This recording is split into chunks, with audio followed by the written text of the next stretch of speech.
எங்களின் உயிரோடும் உணர்வோடும் கலந்து வாழுகின்ற அன்பு உறவுகள் அனைவருக்கும் வணக்கம்.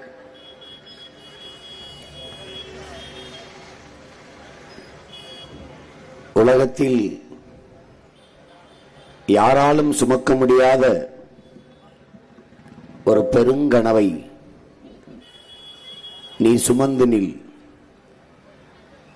அது இந்த உலகத்தில் எல்லாவற்றையும் விட பெரிது என்கிறான் ஆல்பர்ட் ஐன்ஸ்டீன். அப்படி ஒரு ஆகப்பெரிய கனவை, ஒரு மகத்தான நோக்கத்தை எங்கள் மனதுக்குள் வைத்து அடைகாத்து அதை செதுக்கி செதுக்கி ஒரு சிற்பம் போல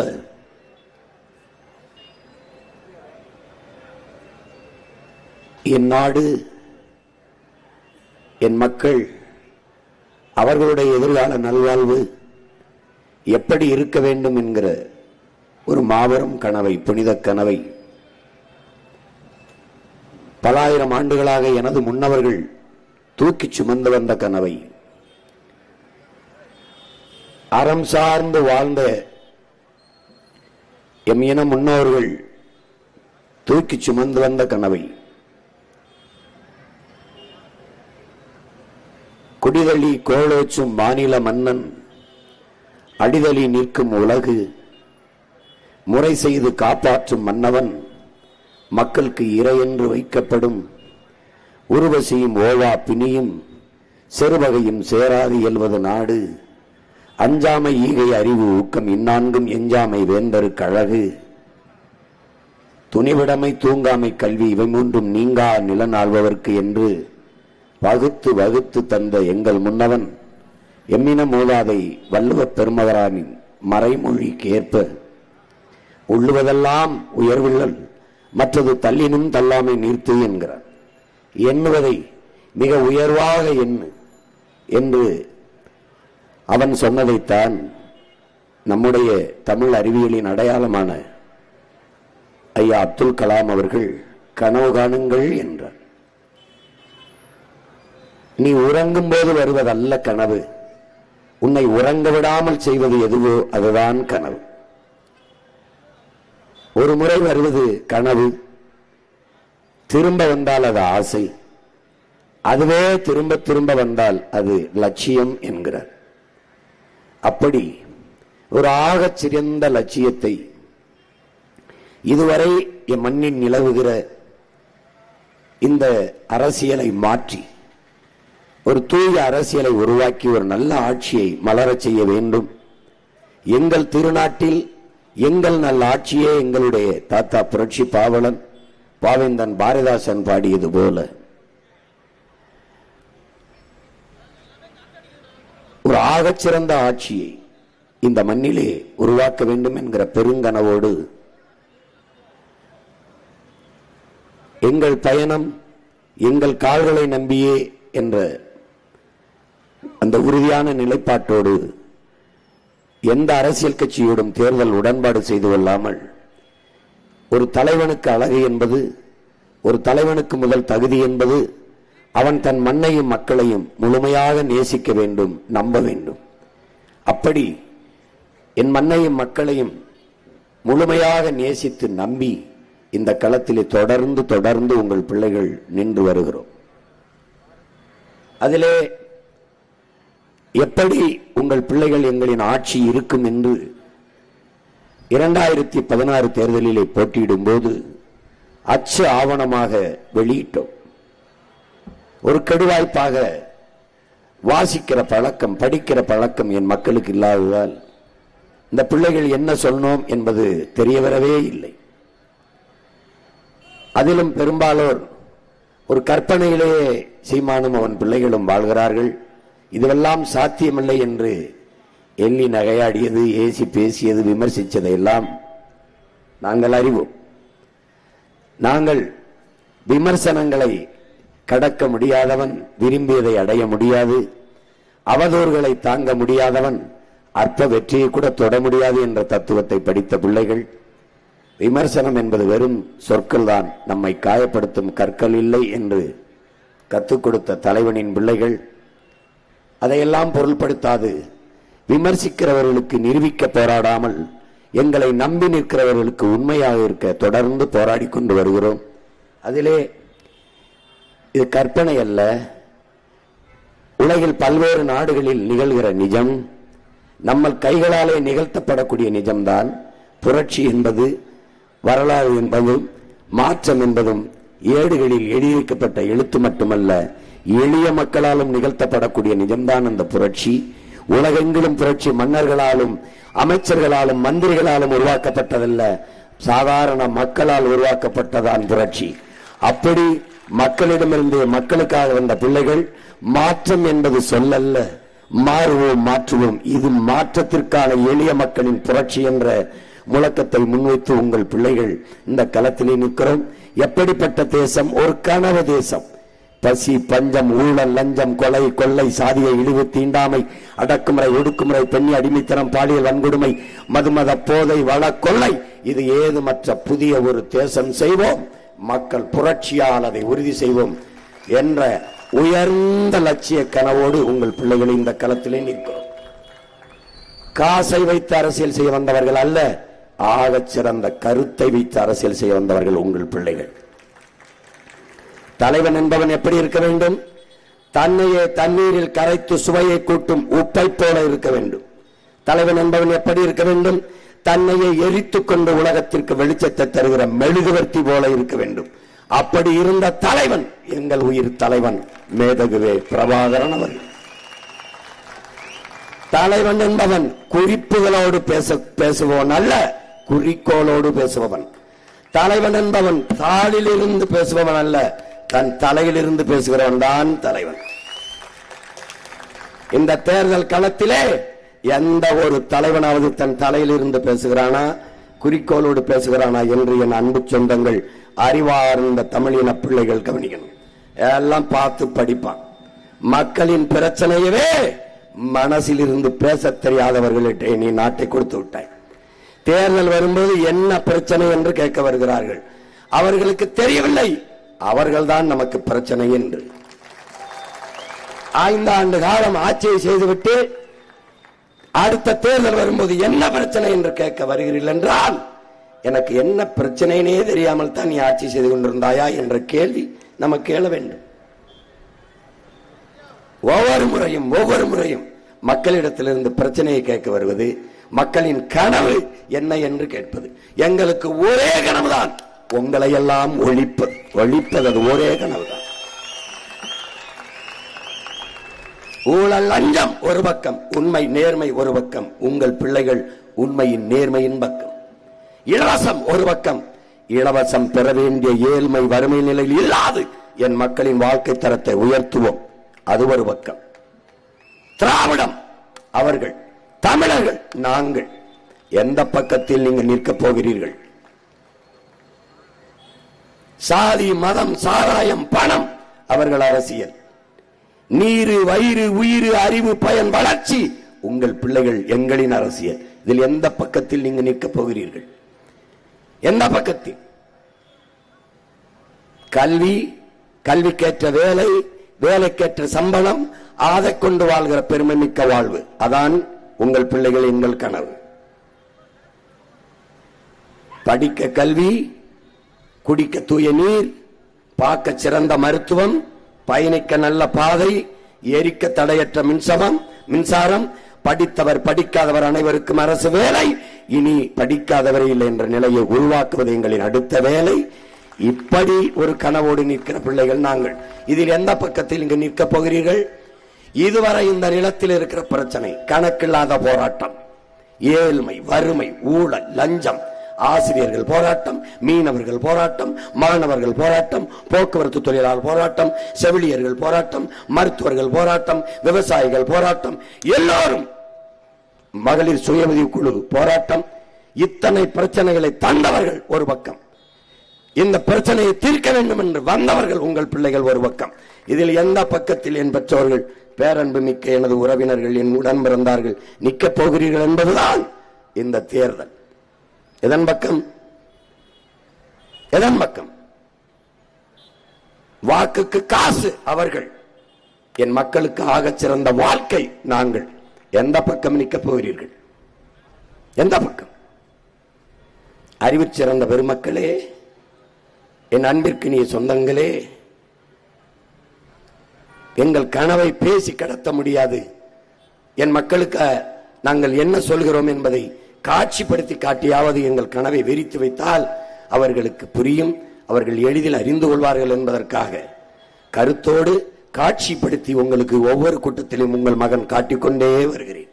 அப்போதாவது இது கற்பனை அல்ல, உலகெங்கும் நிலவுகிற நிஜம் என்பது, உண்மை என்பது உங்களுக்கு தெரிய வரும். இப்போது பாருங்கள் என் அன்பு சொந்தங்களே, இந்த திரையிலே அவர்களின் அரசியல் சாதி மதம் சாராயம், இந்த 4 சாராயம் பணம், இந்த 4 தூண்களில் தான் அவருடைய அரசியல் கட்டமைப்பு இருக்கிறது. ஆட்சி முறை, மானியம், சலுகை, இலவசம், போனஸ், இது 4 தான். 60 ஆண்டுகளாக இதை தவிர வேற ஏதாவது கேள்விப்பட்டிருக்கிறீர்களா? சலுகை, போனஸ், மானியம், இலவசம், அவ்வளவுதான். இதுதான் அவர்கள் ஆட்சி முறை. உங்கள் பிள்ளைகளின் ஆட்சி முறை நீரு, வயிறு, உயிர், அறிவு, பயன், வளர்ச்சி. நீர் என்றால் என்ன? நீரின்றி அமையாத உலகு எனின் யார் யாருக்கும் வானின்றி அமையாத ஒழுக்கு. விசிம்பின் துளி வெளியில் அல்லால் மற்றாங்கே பசும்புல் தலை காண்பது அரிது. விண்ணிலிருந்து ஒரு துளி மலை துளி பூமியில் விழவில்லை என்றால் பசும்புல், ஒரு புல்லு கூட முளைக்காது. புல்லு கூட முளைக்காதுங்கிறான் யார்? நம் முன்னவன் வள்ளுவ பெருமகனார். அப்ப நீரின் அருமை என்ன? நீர்தான் உலக உயிர்களின் உயிர் தேவை. அப்ப நீர்வள பெருக்கம், தண்ணீரின் தேவையில் தன்னிறைவு, அது எங்கள் கோட்பாடு. நீரை பெருக்கிக் கொள்கிறேன். ஒரு ஆண்டுக்கு 4300 டிஎம்சி தண்ணீர், அதில் 2000 டிசி பயன்படுத்தி மீதியை கடலிலே விடுகிறார்கள். அந்த கடலிலே விடுகிற 2300 2500 டிஎம்சியிலே 500 டிஎம்சியை நான் சேர்த்தாலே போதும். வேற எந்த மாநிலத்திலும் தண்ணீருக்காக கையேந்த வேண்டிய அவசியம் எனக்கு இல்லை. அதை உங்கள் பிள்ளைகள் செய்வோம். நீரை சேமித்து விட்ட பிறகு வயிறு, பசி வந்தால் 10 பறக்கும். பசி என்ற சொல்லே இல்லாத ஒழிக்க வேண்டும் எங்கள் கனவு. ஒரு பசியற்ற சமூகம். பசி இருந்தால் ஒழுக்கம் கெட்டு போகும், திருட்டு வரும், கொலை வரும், கொள்ளை வரும், சமூக ஒழுங்கு என்பதே இருக்காது. அதனால் பசி என்ற சொல்லே இல்லாத ஒழிப்போம். என்ன செய்வோம்? வேளாண்மையை நாங்களே செய்வோம், அரசாங்கமே செய்யும், அரசு பணியாக மாற்றும்.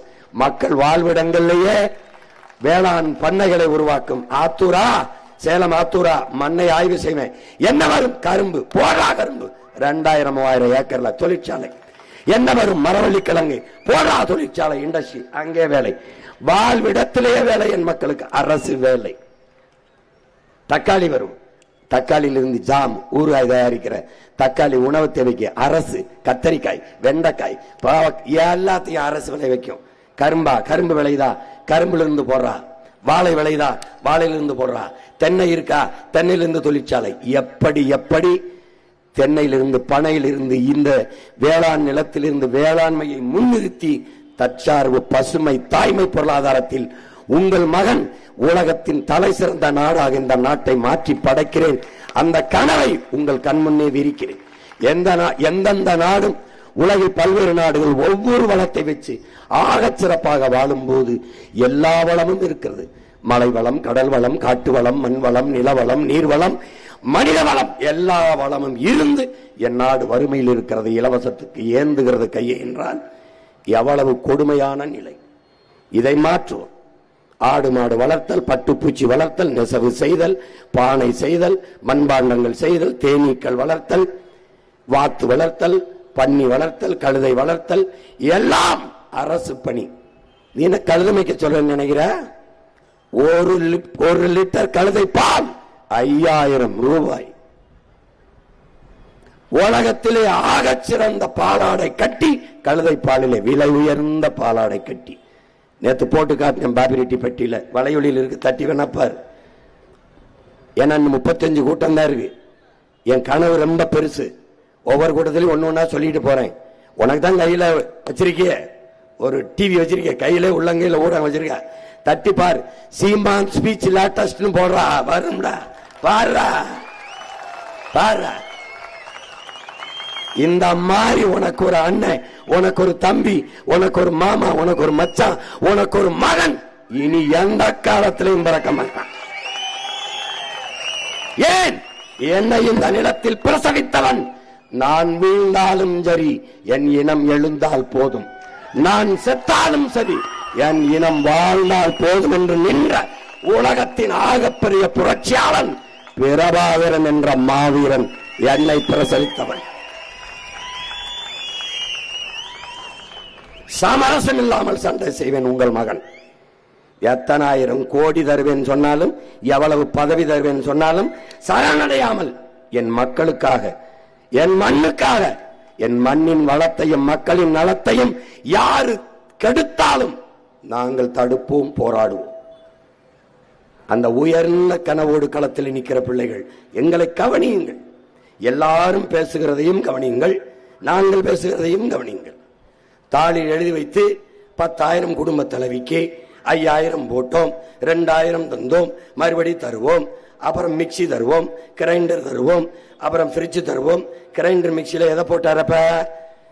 அரிசி பருப்பை போட்டாரப்ப. அது யார் தருவா? அது என் விவசாயி தான் தருவான். அப்புறம் யாரு ஃப்ரிட்ஜில் எதை வைப்ப? காய்கறி வைப்ப, கீரை வைப்ப. அது யார் தருவா? அது எங்க அப்பா விவசாயி தான் தருவான். அப்புறம் என்ன ஒண்ணு, மிக்சியில் அரைப்ப. எதை அரைப்ப? மசாலா, மல்லி, சீரகம், சோம்பு. அது யார் தருவா? அது எங்க ஆத்தா விவசாயி தான் தருவான். இதை நல்லா புரிஞ்சுக்கணும், நல்லா புரிஞ்சுக்கணும். உன்னால உன் வீட்டுக்கு ஒரு மிக்சி, கிரைண்டர், ஃப்ரிட்ஜ் கூட வாங்க முடியாத, அடிப்படை வசதியை கூட நிறைவேற்றிக் கொள்ள முடியாத ஏழ்மை வறுமை நிலையில் இருக்கிறாய்.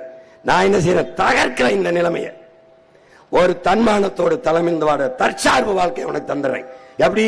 உனக்கு வேலை கொடுக்கிறேன், வருமானம் கொடுக்கிறேன், நீயே உனக்கு வேண்டியதை வாங்கிக்க, எவனையும் சார்ந்து நிக்காத. இங்க இலவசம்ங்கிறது என்ன செய்யுதுன்னா, இங்க பாரு, வேலை, உழைப்பு, வருமானம், வாழ்க்கை, இது 3 ஒன்னோட ஒண்ணு புரிந்தது. வேலை இல்ல, வருமானம் இல்ல, உழைப்பு இல்ல, வருவாய் இல்ல, வாழ்க்கை எப்படி இருக்கும்? எப்படி இருக்கும்? இது 3ஐயும் துண்டிச்சுட்டான். எதுல? இலவசத்துல. இலவசத்துல இத அறிவு சமூகம் எப்படியா இருக்குது? எப்படியா இருக்குது? 10 லட்சம் கோடி கடனை வச்சுக்கிட்டு மறுபடியும் நீ ஃப்ரீ ஸ்கீம்னு அறிவிச்சுக்கிட்டு எங்களை ஏமாளி பயில நினைச்சுக்கிட்டு இருக்காண்டா. நீ எங்களை கடங்கார பைய மக்களை நீ பாட்டு கையெழுத்து போட்டு கடன் வாங்கி செத்துப்பிட்டு கடற்கரையில் போய் கல்லறை கட்டி படுத்துக்கிடுவேன். உனக்கு ஏன்னா உனக்கு அதுக்கு நான் கடப்பாறை மண் வெட்டி கொண்டு வந்து இடிக்கணும். ஒரு தண்ட செலவு, தண்ட செலவு. என் அன்பு சொந்தங்கள், நீ மற்ற ஊரில் போய் கொஞ்சம் போட்டு காட்டணும். இப்போ கொஞ்சம் கொஞ்சமாக காட்டுறேன், பாருங்க பாருங்க. இப்போ பாருங்க, உங்க பிள்ளைகளுடைய ஆட்சி முறையில் இருக்கிற திட்டம் பாருங்க.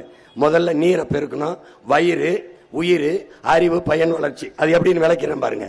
நீரை சேர்த்துக்கிறோம், வயிறு பசி இல்லாம ஒழிச்சிடும். பசி இருந்தால் 10 பறந்துடும். வேளாண்மை நம்மளே செய்யறோம். யாவனுக்கு அரிசி இல்ல, பருப்பு இல்ல கிடையாது, நாம செய்யறோம். எல்லாருக்கும் எல்லாம் கிடைக்குது. அங்க உயிர், மருத்துவம், ஆகச்சிறந்த மருத்துவத்தை கொடுத்துறோம். இந்த நாட்டின் பிரதம அமைச்சர், முதலமைச்சர், குடியரசுத் தலைவர், முதல் குடிமகனுக்கு என்ன கிடைக்குமோ அது ஆத்தூர்ல இருக்கிற கடைகோடி மகனுக்கும் கிடைக்கும். அது ஓமலூர்ல இருக்கிற கடைசி எங்க அப்பத்தாவுக்கும் கிடைக்கும்.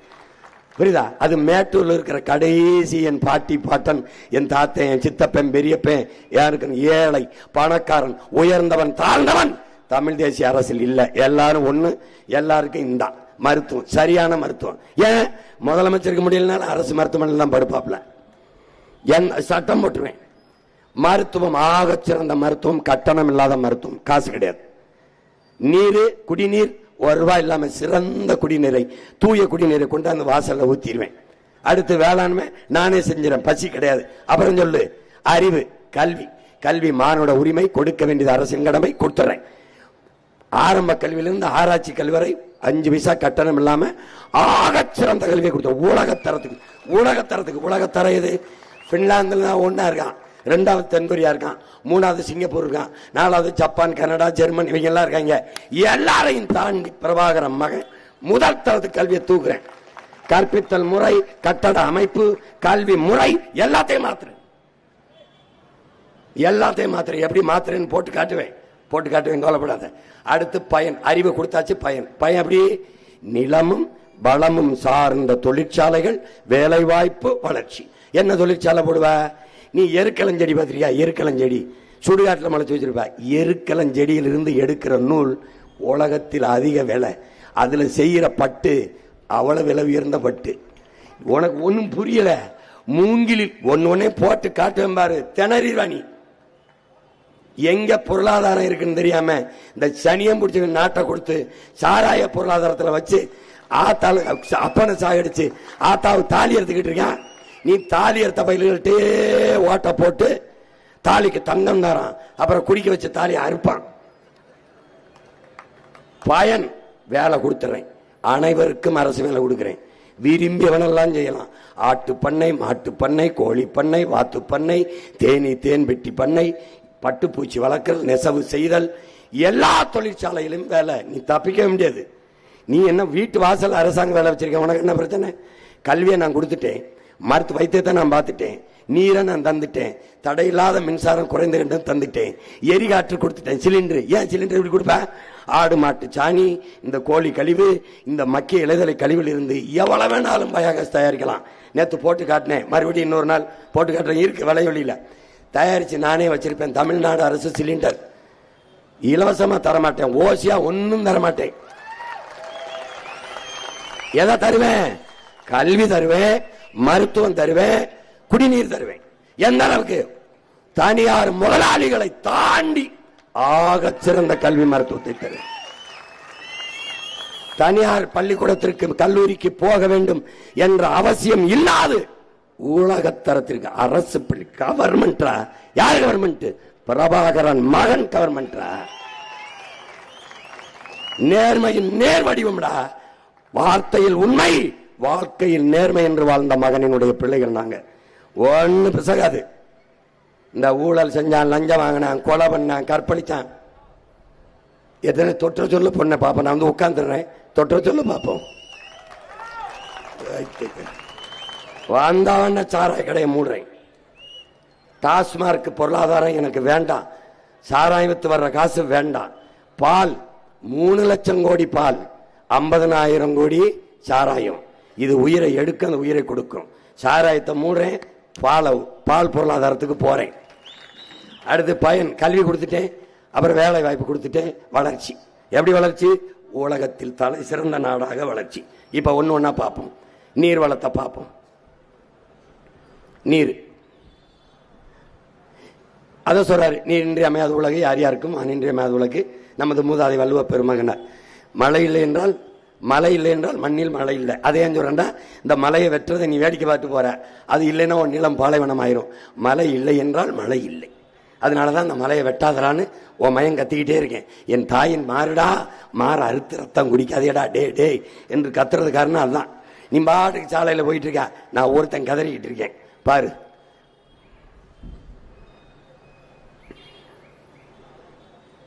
நிலம் இல்லை என்றால் நீ இல்லை, நான் இல்லை, எது இல்லை. என்ன சொல்ல வரா? மழை இல்லைன்னா மழை இல்லை, மழை இல்லைன்னா நீர் இல்லை, நீர் இல்லைன்னா நிலம் இல்லை, நிலம் இல்லைன்னா வளம் இல்லை, வளம் இல்லைன்னா ஒண்ணும் இல்லை. இதாங்க, இதான் இது நான் உங்க பிள்ளை உங்களுக்கு சொல்றேன். வரப்புயர நீர் உயரும், நீர் உயர நெல் உயரும், நெல் உயர குடி உயரும், குடி உயர கோல் உயரும், கோல் உயர கோன் உயர்வான்ங்கிறான் நம்ம அறிவு முதாட்டி அவை. இங்க வரப்பு உயருது, நீரும் உயரல, நெல்லும் உயரல, குடியும் உயரல, கோனும் உயரல. கோன் உயர்றான், இப்ப ஆள்ற கோன் உயர்றான், நல்லா உயர்றான். நம்ம ஒண்ணும் இல்ல. பாரு,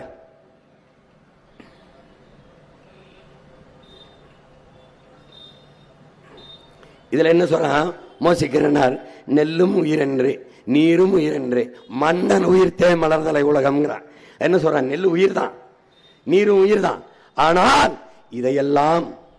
இதையெல்லாம் ஒரு நல்ல மன்னன் அமையவில்லை என்றால், நல்ல தலைமை அந்த நாட்டுக்கு உருவாகவில்லை என்றால் இதெல்லாம் உயிரா இருக்காது. இப்ப நெல்லு நீரும் உயிரா இருக்கா? மன்னன் உயிர்த்தே மலர்தலை உலகம்ங்கிறான்.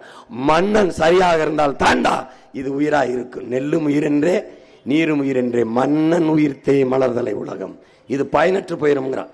நல்ல ஒரு தலைமை இல்லை என்றால் இதுவெல்லாம் பயனற்று போகும். இது உனக்கு தெரியுது. பயனற்று போகுதா இல்லையா? நீர் இருக்கா? அவனுக்கு நெல்லை அப்பனும் சித்தப்பனும் விளைய வச்சு கொண்டு வந்து போட்டா வாங்கி உரிய காசை கொடுத்து கொள்முதல் அகவிலையை கொடுத்து ஒரு சேமிப்பு கிடங்களை சேமிக்க துப்புல்ல சாராய பாட்டில் கொண்டு போய் குளிரூட்டப்பட்ட அறையில பூட்டி ஒரு சிசிடிவி கேமரா வச்சு காவலர்களை காவலுக்கு போக்கிற சனியம் முடிச்ச அரசு சாப்பிடுற உணவுப் பொருளை தெருவில் போட்டு முளைக்க விடுதுடா பைத்தியக்கார. பாரு 34 பெரிய ஆறோடு சேர்ந்து 154 ஆறுகள் சிறு சிறு ஆறுகள் நம்ம நிலத்தில் இருந்தது.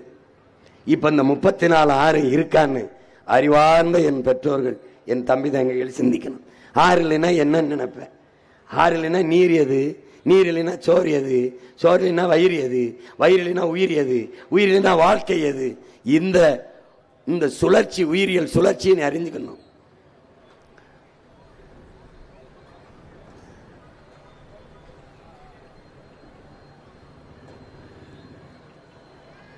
காவிரி தென்மண்ணை பாலாறு தமிழ் கண்டதோடு வைகை பொருணை நதி என மேவிய பல ஆறுவோட திருமேனி செழித்த தமிழ்நாடு நம்முடைய பெரும்பாவனன் பாட்டன் பாரதி பாடுறான். ஆறெல்லாம் இருந்தது சரிதான், இப்ப இருக்குதாங்கிறதான் கேள்வி. அவன் பாடிட்டு போயிட்டான். இதெல்லாம் இந்த நாசத்தை எல்லாம் பாக்குறதுக்கு முன்னாடி செத்து போயிட்டான்.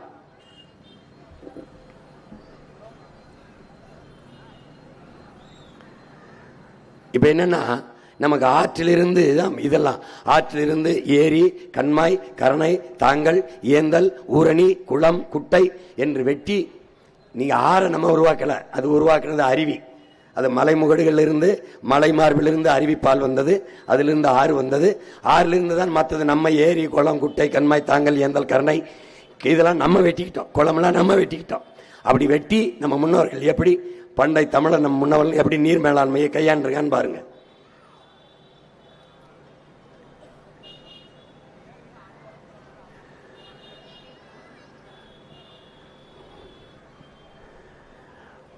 ஆயிரத்தி 1970 40,000 நீர்நிலைகள் இருந்திருக்கு. இப்ப 20,000 கூட இல்ல. அதான் கொடுமை. 150 லட்சம் குறுக்கம் விளைநிலங்களை வச்சு வேளாண்மை செஞ்ச நாம 120 லட்சம் குறுக்கங்களாக குறைஞ்சிருக்கோம். 30 லட்சம் குறுக்கம் நம்ம ஏக்கர் விளைநிலங்களை விட்டு வெளியேறி இருக்கோம்.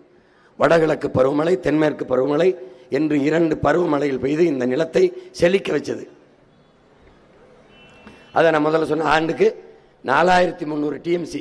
தென் மாநிலங்கள் அதிக மழைப்பொழிவு பெறுகிற மாநிலத்தில் நம்ம மாநிலம் இருக்கு. நமக்கு போதுமானவனுக்கு மழை நீர் இருக்கு. ஆனா அதை சேமிக்காத பொறுப்பற்றவன்ட்ட அரசு இருக்கு, அதிகாரம் இருக்கு. அதான் பிரச்சனை. இவன் எப்படிப்பட்ட ஆள்னா, கடல் சூரியன் 2 பேரும் தகப்பனும் தாய் நம்ம தாயும் தந்தையும் இணைந்து தூய குடிநீரை கொண்டு அந்த மேகமா மாறி கொட்டான் வீட்டு வாசல்ல. பிடிச்சுக்க குடிச்சுக்க பிடிச்சுக்க குடிச்சுக்க பிடிச்சுக்க குடிச்சுக்கன்னு அதை சேமிக்காம அப்படியே கடல்ல விட்டுட்டு 50,000 கோடி செலவழிச்சு ரிவர்ஸ் ஓஸ்மாசிஸ்னு ஒரு முறை.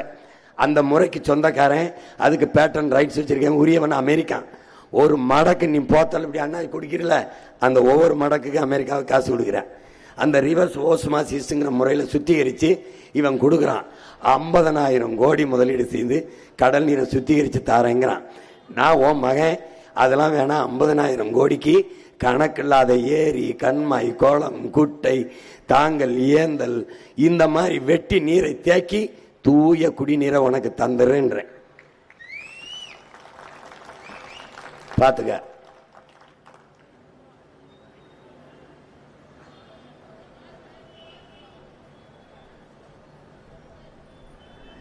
இவ்வளவு மழை பொழிந்தும் கேரளாவிலையும் கர்நாடகாவிலையும் 100 டிஎம்சி 150 டிஎம்சி 90 டிஎம்சி ஒவ்வொரு ஆண்டும் நம்ம போராடி போராடி கெஞ்சி பெற வேண்டியது இருக்கு. அப்ப என்ன எது காரணம்? பொறுப்பற்ற நோக்கமற்ற தலைவர்கள்ட்ட நீ நாட்டை நம்ம கொடுத்துட்டதுனால நமக்கு இருக்கிற நீரை சேமிக்காம அடுத்தவன்ட்ட போய் கையேந்தி ஒரு தன்மானமிக்க தமிழினம் அவமானப்பட்டு கொண்டிருக்குது. இவர் காவிரியில அவன் திறந்து விடும் போதெல்லாம் அங்க கர்நாடகாவில் இருக்கிற நச்சு ஆலைகள் இருக்குல்ல, அந்த ஆலைகள் நீரை சேமிச்சு வச்சு அந்த ஆலையில நச்சு கழிவை சேமிச்சு வச்சு காவிரியில அவன் நமக்கு தண்ணி எப்ப திறக்கிறானோ, எப்ப திறப்பான், அளவு கடந்து நீர் தேங்கிருச்சு அணை உடஞ்சிற மாதிரி இருந்தா திறப்பான். திறக்கும் போது என்ன பண்றான், இந்த ஆலை கழிவு அதில் திறந்து விட்டுறான். நல்லா பாரு, படமா பாரு, எப்படி திறந்து விடுறான் பாரு, எப்படி குப்பையை கொட்டுறான் பாரு, நல்லா கவனிச்சுக்க. நம்முடைய ஆறு குப்பை மேடை ஆக்குறான் பாரு, வெளியேறும் கழிவு எப்படி வருது, என்ன நேரத்தில் வருதுன்னு பாரு, பாரு எப்படி வருது பாரு, ஆலை கழிவு எப்படி நுறையா வருது. எங்கேயும் இல்ல, உன் மேட்டூருக்கு வந்ததுதான்.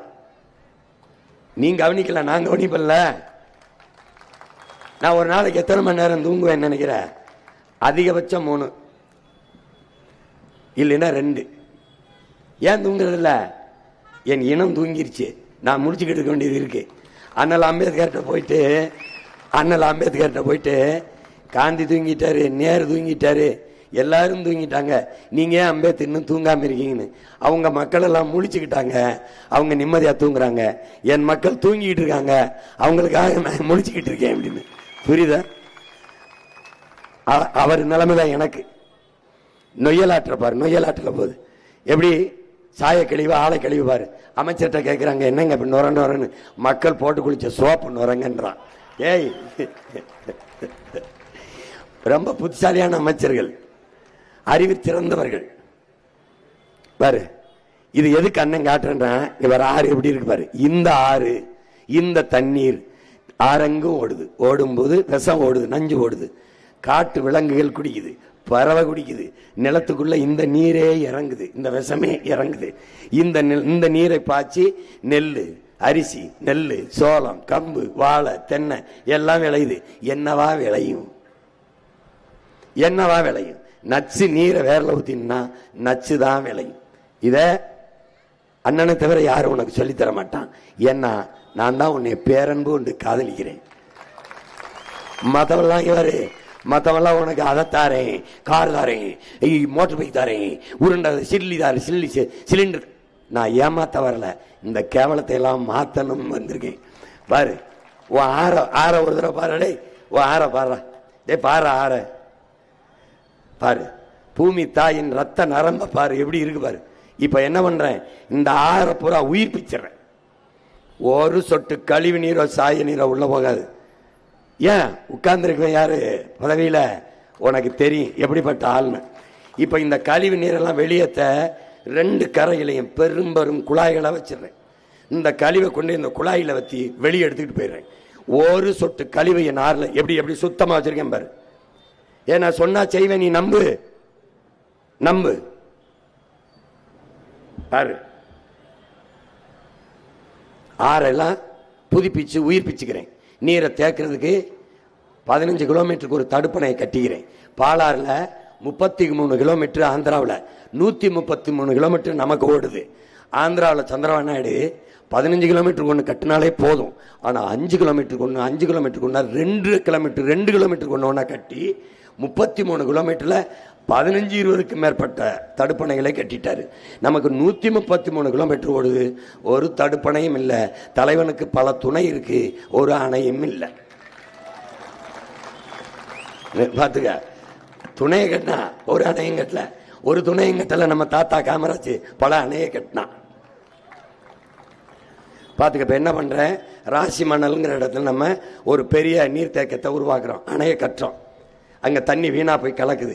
அதை தடுத்துக்கிட்டோம்னா நமக்கு காவிரி டெல்டா மேட்டூர் இந்த பகுதி பாசனத்துக்கு போதும். ஒன்னா பாரு, அண்ணன் என்னென்ன சொல்றேன்னு பாரு. ஏன்னா எதையும் கப்பலில் சொல்லல, இந்த ஓடுவார் அந்த தண்ணியை தடுப்பேங்கிறேன். இது பாண்டியார் பொன்னம்பலா எங்க ஊட்டி கொடை அந்த பகுதியிலிருந்து போகுது. எங்க போகுது? கேரளாவுக்கு போகுது. 6 மாவட்டத்தை, கேரளா மாவட்டத்தை நம்ம தண்ணீர் செழிக்க வைக்குது. இங்க அணையை கட்டுவோம்னு ஆரம்பிச்ச இந்திரா காந்தி கேரளாவில் ஆளுகிற உயரத்தில் இருக்கிறாங்க, இங்க துணை சக்தியா இருக்கிறாங்க, ஒட்டுக்கட்சியா இருக்காங்க. அந்த இடத்தை தக்க விட்டுறக்கூடாதுன்ட்டு அந்த அணையை கேரள மக்கள் போடான்னு நிறுத்திட்டாங்க. இப்போ உங்க மகன் என்ன பண்றேன், எவன் போறனாலும் அங்க அவளை இல்லை, நான் கட்டான அணைய கட்டிடுறேன். கட்டி என்ன பண்றேன் பாரு, இங்க போடுறேன். பாண்டியார் பொன்னம்பலால எனக்கு தேவையான நீர் இருக்கு, இங்க பாரு தடுத்து நிறுத்தி என்ன பண்றேன், பெரிய குழாய்ங்கிறோம்ல, பெருங்குழாய், ராட்சச குழாய் மூலமா கொண்டு வந்து மேட்டூர்ல ஊத்திடுறேன். ஏன் நான் சொன்னா செய்வேன். இந்த பாரு தூய குடிநீரை நானே உனக்கு கொடுத்துருவேன், நானே கொடுத்துருவேன். கல்வி, மருத்துவம், குடிநீர் சந்தை பொருள் இல்லை. இது 3 விற்பனை பண்டமா மாறிவிட்ட நாடு, நாடு இல்லை, சுடுகாடு. என அறிவை வளர்க்கும் கல்வி, உயிரை காக்கும் மருத்துவம், ஊடக உயிர்களின் உயிர்ப்பாளாக இருக்கிற நீர் சந்தையாகி விற்பனைக்கு வந்துருச்சு என்றால் அது நாடு இல்லை, சுடுகாடு. இது 3ஐ நான் தரம் உயர்த்தி என் மக்களுக்கு கட்டணம் இல்லாம கொடுத்துறேன், சரியா கொடுத்துறேன், சமமா கொடுத்துறேன், தரமா கொடுத்துறேன். நம்பு, நான் கொடுப்பேன். பாரு, தண்ணீருக்கு அலையிறத பாரு, உலகெங்கும் மக்களை பாரு. எப்படி இப்ப தூய குடிநீருக்கு தண்ணீர் நிலையம் வச்சிடறேன், வீட்டு வாசல்ல குழாயை கொண்டு வந்து ஊத்திடுவேன், நீ எந்த பிரச்சனையும் இல்லாம எடுத்துக்கிற வேண்டியதான். இது எங்க அப்பா என்ன சொல்றாரு, நம்மாழ்வார், நீ தண்ணியை பூமிக்குள்ள தேடாதரா, வானத்துல தேடுன்னு. வானத்திலிருந்து உனக்கு யார் கொண்டு வருவா? மரம் தான் கொண்டு வரும். மேகம் அப்படி மிதந்துகிட்டு இருக்குல்ல, அதை அறுவடை செஞ்சு மழையா பூமிக்கு கொண்டு வர்ற ஆளு நம்மால் தான், மரம் தான். அப்ப என்ன பண்ணுவேன்? மரம் வளர்ப்பேன். எப்படி வளர்ப்பேன்? 10 ஆண்டு பசுமை திட்டம், பல கோடி பனை திட்டம் போட்டு, இது 2 இருந்துச்சுன்னு வச்சுக்க, நிலத்தின் வளத்தை எந்த கொம்பனாலும் சிதைக்க முடியாது. அதான் எங்க அப்பா சொல்றாரு, குடிநீரை பூமிக்குள்ள தேடாதரா, ஆகாயத்துல தேடுறான். இவ்வாறு குடிநீரை இலவசமாக தரல. மிக்சி கொடுத்துருச்சு, கிரைண்டர் கொடுத்துருச்சு, பார்த்துக்கிட்டே வா, மடிக்கணினி கொடுத்துருச்சு, எல்லாம் கொடுத்துருச்சு. ஆனா தண்ணீரை தர முடியல. ஏன்னு, தண்ணீரை இலவசமா கொடுத்தா தண்ணீரை உறிஞ்சி விற்கிறான்ல, அப்பலோ, கின்லே, மினரல், இவன் பாதிக்கப்பட்டுருவான். அவன் பாதிக்கப்பட்ட இவனுக்கு என்ன, அவன்கிட்ட இருந்து வர்ற 300-400 கோடி கமிஷன் இருக்குல்ல, அது போயிடும். அதனாலதான் இவங்கள தலைவர்கள் இல்லை, தரகர்கள், புரோக்கர்கள், கமிஷன் பாய்ஸ் என்று சொல்றது காரணம் தான். இந்த பாரு, இங்க என்ன நீ கவனிக்கணும்னா, உலகில் நம்ம 800 கோடி மக்கள் இருக்கோம். 100 கோடி மக்களுக்கு தான் குடிநீர் இருக்கு. இந்த 2.5 விழுக்காடு தான் இருக்கு. 2.5 விழுக்காடு தான் இருக்குன்னு இந்த உலக நாட்டு தலைவன்லாம் கூடி என்ன பண்ணிருக்கணும், இதை 20 விழுக்காடா உயர்த்துவது அப்படின்னு சிந்திக்காம, 2 விழுக்காடு தான் இருக்கா, அப்ப வித்தா நல்லா காசு ஆக்கலாம், ஏன்னா அத்தியாவசிய பொருள், உயிர் தேவையான பொருள். அப்ப நீர் என்பது சந்தையாக்கிட்டான். இதனால என்ன பிரச்சனை, நீ வாங்கி குடிச்சிருவ. உனக்கு அழைச்சு பேசினா கொடுவையில கொண்டாடுவான், போத்தல கொண்டாடுவான். தாகம்னா அண்ணாச்சி ஒரு அக்குவப்பனா கொடுங்க, ஒரு கிண்ணிலே கொடுங்கன்னு. மான் என்ன செய்யும், மயில் என்ன செய்யும், காக்கை என்ன செய்யும், கொக்கு என்ன செய்யும், பூனை என்ன செய்யும், நரி என்ன செய்யும், புலி என்ன செய்யும், சிங்கம் என்ன செய்யும், சிட்டி என்ன செய்யும், என்ன செய்யும், அதெல்லாம் செத்தா நீ எப்படி வாழ்வ? நீ இல்லாமல் அவை எல்லாம் வாழும், அவை இல்லாமல் நீ வாழ முடியாது. இந்த உயிரியல் உண்மையை நீ உணராத வரை உனக்கு வாழ்வில்லை. நல்லா கவனிச்சுக்க. இந்த பாரு, 97.5 விழுக்காடு கடல் நீர் இருக்கு. ஆனா 2.5 விழுக்காடு தான் நம்ம குடிநீர் இருக்கு. உலகில் 100 கோடி மக்களுக்கு தான் குடிநீர் இருக்கு. அப்ப 800 கோடி மக்கள்ல 700 கோடி மக்களுக்கு தண்ணி இல்லை. இப்ப என்ன சொல்றான் ஐநா, என்ன சொல்லுது, இந்த பூமி நீரற்ற நிலமா மாறிடுச்சுன்னு ஒரு அறிக்கை விட்டு போயிட்டான். உன் தமிழ்நாடு என்ன சொல்லுது, 10 மாவட்டங்கள்ல நிலத்துக்குள்ள நீர் இல்லைன்னு சொல்லிட்டு போயிருது. அவ்வளவுதான் சமூக பொறுப்பு, அரசின் கடமை, அவ்வளவுதான். அவன் என்ன செஞ்சிருக்கணும், அந்த இடத்துல நிலத்தடி நீரை உயர்த்துறதுக்கு என்னடா வழின்னு திட்டம் சிந்திச்சிருக்கணுமா இல்லையா? இல்ல, அவன் தான் 1,35,31 லட்சத்துக்கு 5,000 ரூபாய் பேங்க்ல போட்டான். வாக்கா வந்துடும், ஜெயிச்சிருவோம், மறுபடியும் வந்துருவோம், அந்த மப்பிள தர்றானே. நீ சிந்திக்க மாட்டேன், ஏன்னா உன் கையில வீரன் இருக்கான். உடச்சு ஊத்தி ஊத்தின்னு வச்சுக்கா, அப்படியே வீரன் வீரன் அதான் வீரன். ஏன்னா குவாட்டர் போத்தலுக்கு சாராயத்துக்கு அவன் அது வீரன் பேர் வைப்பானா? ஏய், அப்ப பகத்சிங், சுபாஷ் சந்திர போஸ், நம்ம பாட்டன் தீரன், சின்னமலை, புலித்தே, மருதுவண்டிக்கெல்லாம் என்னடா பேர் வைக்கிறது? ஆஃப் குவார்டர்னு வைக்கிறதாடா? கால கொடுமைய. சாராய போத்தலுக்கு வீரன் பேர் வச்ச ஒரு சமூகத்தில் வாழ்ந்துகிட்டு இருக்க நீ. இங்க பாரு, பாத்துக்க. ஐநா அறிக்கை சொல்லுது, திவாலாகி போயிடுச்சு, பூமிக்குள்ள தண்ணி இருக்காதுன்ட்டு.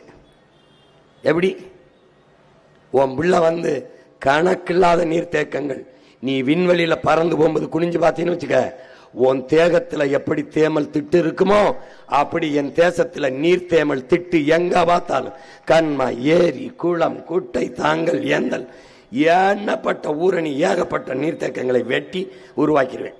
எந்த உயிரையும் தண்ணீர் இல்லாம தவிக்க விட மாட்டேன். பாரு, பாம்பு என்ன பாடுபடுது, கொத்த வர்ற விஷப்பாம்பு தாகத்துக்கு நிக்குது, தண்ணியை குடிக்கிறான், குடிக்குது. பாரு, அடுத்து பாரு, பாரு, இங்க பாரு, இங்க பாரு, அணில் கையெடுத்து கும்பிட்டு தண்ணி கேட்கறத பாரு. பாரு, இதுல என்ன தெரிஞ்சுக்கணும், அணிலுக்கும் தண்ணி இருக்கு, உங்க அண்ணன் தான் போராட வேண்டியிருக்கு.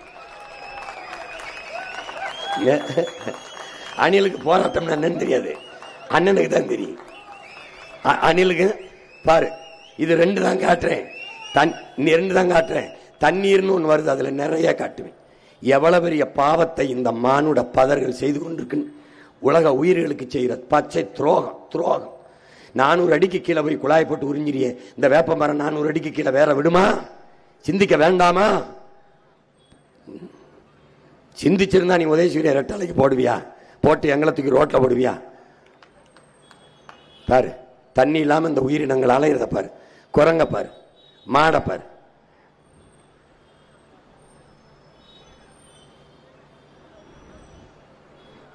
பாரு, இதெல்லாம் அழிஞ்சிருச்சுன்னா உலகம்னு ஒன்று எப்படி இருக்கும், பூமின்னு ஒன்று எப்படி இருக்கும்? அப்ப என்ன பண்றேன்? தண்ணீரின் தேவையில் உன் மகன் தன்னிறைவில் அடைகிறேன்.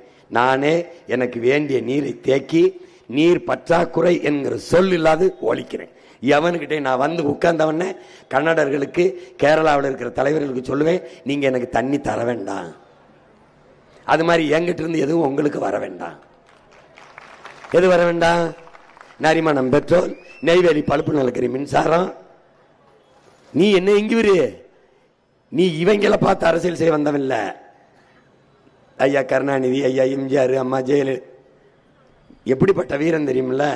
22 நாடுகள் எதிர்த்து போர் புரிந்த போதும் எந்த நாட்டு படையும் துணை கலையாமல் தன் நாட்டு வீரர்களை 25,000 பேரை வைத்து போர் செய்த மாபெரும் வீர மரவனின் மக்கள் நாங்க. நீ இந்த ஆட்டம்லாம் வேற. நான் கூண்டுக்குள்ள இருந்து கூறேன், அதனால கேட்கல. கூரையில ஏறி கூவிட்டான்னு வச்சுக்க, என்னை நீ திரும்பி பார்க்காம போக முடியாதப்பா. திரும்பி பார்க்காம போக முடியாது. அடுத்து என்ன பண்றேன்? சுழன்றும் ஏற்பினது உலகம், அதனால் உழந்தும் உழவே தலைங்கிறான். இப்ப என்ன பண்றேன்? நீர் வந்துட்டேன், இப்ப நீரை கொடுத்துட்டேன். இப்ப வயிறுக்கு வாரேன். வயிறுக்கு என்ன செய்யணும்? வேளாண்மை நான் செய்யணும். அதனால உழவே தலைன்னு வேளாண்மையை அரசு பணியா மாத்திரேன். சுழந்து மேற்பின்னது உலகம், அதனால் உழந்தும் உழவே தலை. உழுதுண்டு வாழ்வாரை வாழ்வார், மற்றெல்லாம் தொழுதுண்டு பின் செல்பவர். விருந்தோம்பி இல்வாழ்வதெல்லாம் இருந்தோம்பி இல்வாழ்வதெல்லாம் விருந்தோம்பி வேளாண்மை செய்தல் பொருட்டு. வேளாண்மை என்பது என் அன்பு மக்களே தொழில் அல்ல. வேளாண்மை என்பது தொழில் அல்ல. ஆடு மாடு வளர்த்தல் தொழில் அல்ல. நெசவு தொழில் அல்ல. பனை மரத்திலிருந்து தென்னை மரத்திலிருந்து பால் எடுப்பது தொழில் அல்ல. என்னது? பண்பாடு, நம்முடைய வாழ்க்கை முறை, நம்முடைய மரபு. ஆதியில் நாம் செய்தது ஆடு மாடு வளர்த்தலும் வேளாண்மையும் தான். அதனால அது தொழில் அல்ல. ஏன் தொழில் அல்ல? நம்ம அப்பா என்ன சொல்றாங்க? நம்மாழ்வார், தாய் தன் பிள்ளைக்கு பால் ஊட்டுவது போல பூமி தாய் சோறு ஊட்டுவது தொழில் அல்ல. தாய் பிள்ளைக்கு பால் ஊட்டுவது தொழிலா? இல்லை, இல்லை. அது வாழ்க்கை முறை, அது உயிரியல் உறவு. அது மாதிரி பூமி தாய் தன் பிள்ளைகளுக்கு சோறு ஊட்டுவது தொழில் அல்ல, பண்பாடு, கலாச்சாரம், வாழ்க்கை முறை. கலாச்சாரம், அதனால்தான் அக்ரிகல்ச்சர்னு வச்சான். நம்ம கலாச்சாரத்தை அவன் எடுத்துட்டு போய் வெள்ளக்கார விவசாயம் வேளாண்மை ஒரு கலாச்சாரம்னு அக்ரிகல்ச்சர், அதான் அதுக்கு பேர். இதுக்கு மேல இந்த பாடத்தை நான் கல்லூரியில் நடத்தினா மாசம் 5 லட்சம் சம்பளம் கொடுத்துருப்பான். நல்லா கவனிச்சுக்கணும், புரியுதா? ஏன்னா படிக்கும்போது ஒழுங்கா படிக்காம உங்களுக்காக படிச்சு ராப்பகலா வந்து சொல்லிக்கிட்டு இருக்கேன், கத்திக்கிட்டு இருக்கேன். பாரு, இங்க பாரு, அது ஒரு வாழ்க்கை முறை, தொன்று தொட்டயம், அது பண்பாடு.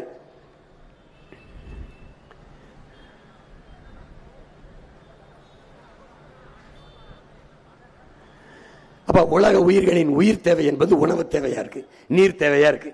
இது ரெண்டையும் நிறைவேற்ற வேண்டியது அரசின் கடமை. அரசின் கடமை, ஒரு அரசின் பொறுப்பு. பசி இல்லாத சமூகம் படைப்பதும், எல்லாருக்கும் வீடு கொடுப்பதும், உண்ண உணவு, உடுக்க உடை, உறங்க உறைவிடம், அதாவது உறையுள், இது 3 கொடுப்பது ஒரு அரசின் மிகப்பெரிய பொறுப்பு. இது 3ஐயும் கொடுக்கலைன்னா தவத்திரு குன்றக்குடி அடிகளார் என்ற பெருந்தகை சொல்றார், அந்த நாடு குற்ற சமூகமாக, குற்ற நாடாக மாறிடும். கொல்ல, தாலியறுப்பு, வெட்டு, குத்து, திருட்டு பெருகிரும்னாங்கிறார். அதை ஒழிக்கணும்னா நான் இது 3ஐயும் நான் கொடுத்துறேன், உனக்கு கொடுத்துறேன். வேளாண்மையை கைவிட்ட நாடு எல்லாம் பிச்சை எடுக்குது. அந்த நிலைமை வெனிசுலா, சோமாலியா, இந்த நிலைமை எரித்திரியா, எத்தியோப்பியா, அந்த மாதிரி என் நாட்டுக்கு வரக்கூடாதுன்னு என் கனவு என்னன்னா, நானே வேளாண்மை செஞ்சிடறேன், வேளாண்மையை அரசு பணியா மாத்திடுறேன். ஒரு விவசாயி தற்கொலை என்று சாகிறான் என்றால் அது நாடு இல்லை, சுடுகாடு. அவன் வாழ்கிறான் வளர்கிறான் என்றால் அது நாடு. ஏன்னா இன்னைக்கு அவன் சாகிறாங்கிறது உனக்கு செய்தி, நாளைக்கு நீ சோறு இல்லாம சாக போறாங்கிறதுக்கு ஒரு முன்னெச்சரிக்கை, முன்ன அறிவிப்பு, ஒரு அபாய சங்கு. கடைசி 10 ஆண்டுகளில் விவசாயிகளின் தற்கொலை அதிர்ச்சி தரும் புள்ளி விவரங்களை பாரு. 515 பேர் செத்துருக்கான். எப்படி? அப்படி பீடி வித்தவன், சுருட்டு வித்தவன், சிகரெட் வித்தவன், பான் பராக்கு வித்தவன், சாராயம் வித்தவன் செத்ததா இல்லையே? கார் மோட்டர் பைக்கு, உலகத்துக்கு சோறு வரையும் ஆத்தால பண்ணும். எதுக்குடா சாகணும்? எதுக்குடா சாகணும்? எதுக்கு சாகணும்? எதுக்கு சாகணும்? நீ கார் இல்லாம வாழ்வ, நீ மோட்டர் பைக் இல்லாம வாழ்வ, செல்போன் இல்லாம வாழ்வ, டிவி இல்லாம வாழ்வ, ஏசி இல்லாம வாழ்வ. ஆனால் நீரும் சோறும் இல்லாமல் நீ வாழ்வியா? கேட்டு பாத்துக்க, கேட்டு பாத்துக்க. கொரோனா வந்துச்சு, என்ன பண்ண? செல்போன் வாங்க போனியா? டிவி வாங்க போனியா? தங்க வாங்க போனியா? உடை வாங்க போனியா? கார் வாங்க போனியா? எங்க போன? எங்க மளிகை கடை திறந்திருக்கு, எங்க காய்கறி கடை திறந்திருக்குன்னு தேடிட்டு இருந்தா. அப்ப என்ன தெரியுது? எது இல்லாமலும் முன்னால் வாழ முடியும், நீரும் சோறும் இல்லை என்றால் வாழ முடியாது. அப்ப இதை தருவன் யார்? விவசாயி. விவசாயி. அதனால்தான் உழந்தும் உழவே தலைங்கிறான். உழவுதான்டா உலகத்தின் தலை சிறந்தது. அன்பு சொந்தங்களே, இந்த உலகத்தில் ஒரே ஒரு சாதிதான் உயர்ந்த சாதி, ஒரே ஒரு குடி. அது உழைத்து விளைய வச்சு அறுவடை செய்து உலகத்துக்கு சோறுற்ற உழவர் குடிதான் உலகத்தின் தலை சிறந்த குடி.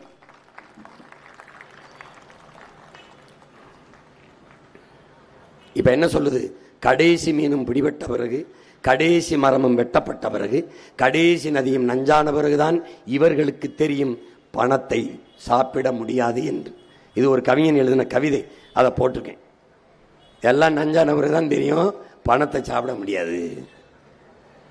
அவை சொல்றா, பசி வந்தால் 10 பறந்து போகும். 10 பறந்துனா என்ன பாரு, மனிதன் உயர்ந்த பண்புகளை சொல்றா பாரு. பசி வந்தால் என்ன ஆகும்? இந்த பாரு, மானம், குடிப்பிறப்பு, கல்வி, பெருந்தன்மை, அறிவுடைமை, தானம், தவம், முயற்சி, தொழில் முயற்சி, காமம், இந்த 10 பண்பும் இல்லாத போயிடுச்சு மனிதன் இருந்தனா நீ மனிதனா இருக்க முடியாது. ஒரு மனித தன்மையற்ற ஒருவனா நீ மாறிடுவ. அப்ப பசி என்ற சொல்லு இல்லாம ஒழிக்கணும். அது இல்லைன்னா தான் சமூகம் ஒழுங்குக்கு வரும். சிறந்த கல்வி பசியற்ற நிலையை கொண்டு வந்தாதான் சமூகம் ஒழுங்கு இருக்கும். அப்ப ரசாயன உரங்கள், நச்சு பூச்சிக்கொல்லி மருந்துகள், வேர்ல ரசாயன உரம் நஞ்சு, மேல பூச்சிக்கொல்லி நஞ்சு. அது பூச்சிக்கொல்லி இல்ல, அது பூச்சியை மட்டும் கொள்ளாது. நல்லா பாருங்க, நஞ்சில்லா உணவு அதுவே நம் கனவு. வேர்லையும் வெஸ்த கொட்டி மேல பூவுலையும் வெஸ்த கொட்டினா விளையிறது என்னவா இருக்கும்னா அறிவு சமூகம் சிந்திச்சு பார்க்கணும். அப்ப நஞ்சு எப்படி நஞ்சு? இங்க பாருங்க, நீங்க கவனிங்க, நான் அதை தனியா காட்டுவேன். இந்த பிறக்கும் போது குழந்தைக்கு புற்றுநோய் வருது. ஏன்? பிறந்த குழந்தைக்கு வருது, 3 வயசு குழந்தைக்கு வருது. ஏன் வருது? அது சாராயம் குடிக்கலையே, பான்பராக் போடலையே, புகையிலை போடலையே, சுருட்டு பிடிக்கலையே, சிகரெட்டு பிடிக்கலையே. எப்படி வந்துச்சு? தாய்ப்பாலை தவிர எதுவும் உண்ணாத குழந்தைக்கு எப்படி புற்று வந்துச்சு? தாய்ப்பால் நஞ்சாயிருச்சு. தாய்ப்பால் நஞ்சாச்சு, தாய் சாப்பிட்ட உணவு நஞ்சாயிருச்சு. அந்த கிருஷ்ணுன்னு ஒரு பையன் கள்ளப்படத்தில் கதாநாயகன் நடிச்சான். கள்ளப்படம்னு ஒரு படம், நல்லா உடற்பயிற்சி செய்யற பிள்ளை. அவனுக்கு நாக்கில் புற்று வந்துருச்சு. என்னன்னு சோதிச்சா அவன் எந்த கெட்ட பழக்கம் இல்லை. ஏன் வந்துச்சுன்னா பச்சை காய்கறி தின்றுருக்கான். வெண்டைக்காய், கேரட்டு இதுகளை சாப்பிட்டுருக்கான். எதுக்கு? உடல் நல்லா இருக்கும்னு. பச்சை காய்கறி விஷமானதால் நாக்கில் புற்று. அன்னை சத்தியம் பேசுறேன், வேணா தேடிப்பாரு. நான் போட்டு காட்டுறேன்னு நினைச்சேன், போட்டு காட்டுறேன் பாரு. அப்ப என்ன பண்றேன்? கீழையும் நஞ்சில்லை, மேலையும் நஞ்சில்லை. அது பூச்சிக்கொல்லி இல்லை. என் உடன் பிறந்தவனே, ஜெர்மன்ல இருந்து ஒரு அம்மா வருது. நம்ம அப்பா நம்மளோட பேசிக்கிட்டு இருக்கு. ஆழ்வார், இது என்னன்னு கேக்குது. இது பூச்சிக்கொல்லி. அப்படியா? எடுத்து குடியுங்குது. நம்ம அப்பா சொல்றாரு, இந்த பொம்பளை நம்மள கொல்ல விடா பாக்குது, அதை குடிச்சா நான் செத்து போயிருவேன்றாப்ல அப்பா. அப்ப எப்படி நம்மால் அது பூச்சிக்கொல்லின்னு சொன்னேன்? அது உயிர்கொல்லி நம்மாழ்வார். அது பூச்சிக்கொல்லி இல்ல, உயிர்கொல்லி. அதை எலி மருந்துங்கிற, எலியை மட்டும் உங்களை அதை சாப்பிட்டா நீனும் செத்துருவ.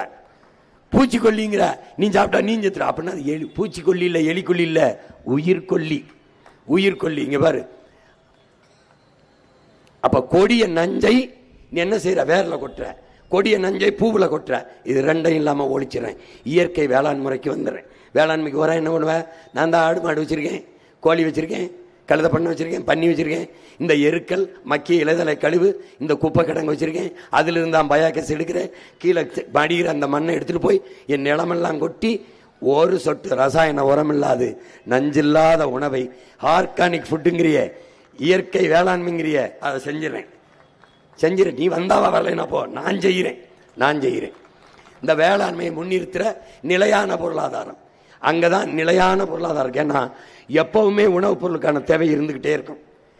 எப்பவுமே பசின்னு ஒன்று இருக்கிற வரை வெள்ளரிக்காய், வெண்டைக்காய், கத்தரிக்காய், சோரக்காய், பால், முட்டை, நெய், தயிர், முருங்கைக்காய், புடலங்காய், பாவக்காய், இந்த அரிசி, பருப்பு, எண்ணெய், இந்த குதிராவளி, சாமை, திணை, இதுக்கான தேவை இருந்துகிட்டே இருக்கு. அது என்னது? நிலையான பொருளாதாரம், பிக்சட் எக்கனாமி. அங்க என்ன பண்ணிடுறேன், நான் போய் நின்றுறேன். இவன் என்ன பண்றான்? காரை ஏற்றுமதி செஞ்சு வெங்காயம், பருப்பு, சோறை இறக்குமதி செய்யறான். நான் என்ன செய்யறேன்? காரை இறக்குமதி செஞ்சுட்டு சோறை ஏற்றுமதி செஞ்சிடறேன். இங்க பாரு, பில்கேட்ஸ், இவன் பேர், இவன் யாரு? சாப்ட்வேர் இண்டஸ்ட்ரி, கணினி பொறியியல இவன் தான் பிதாமகன்.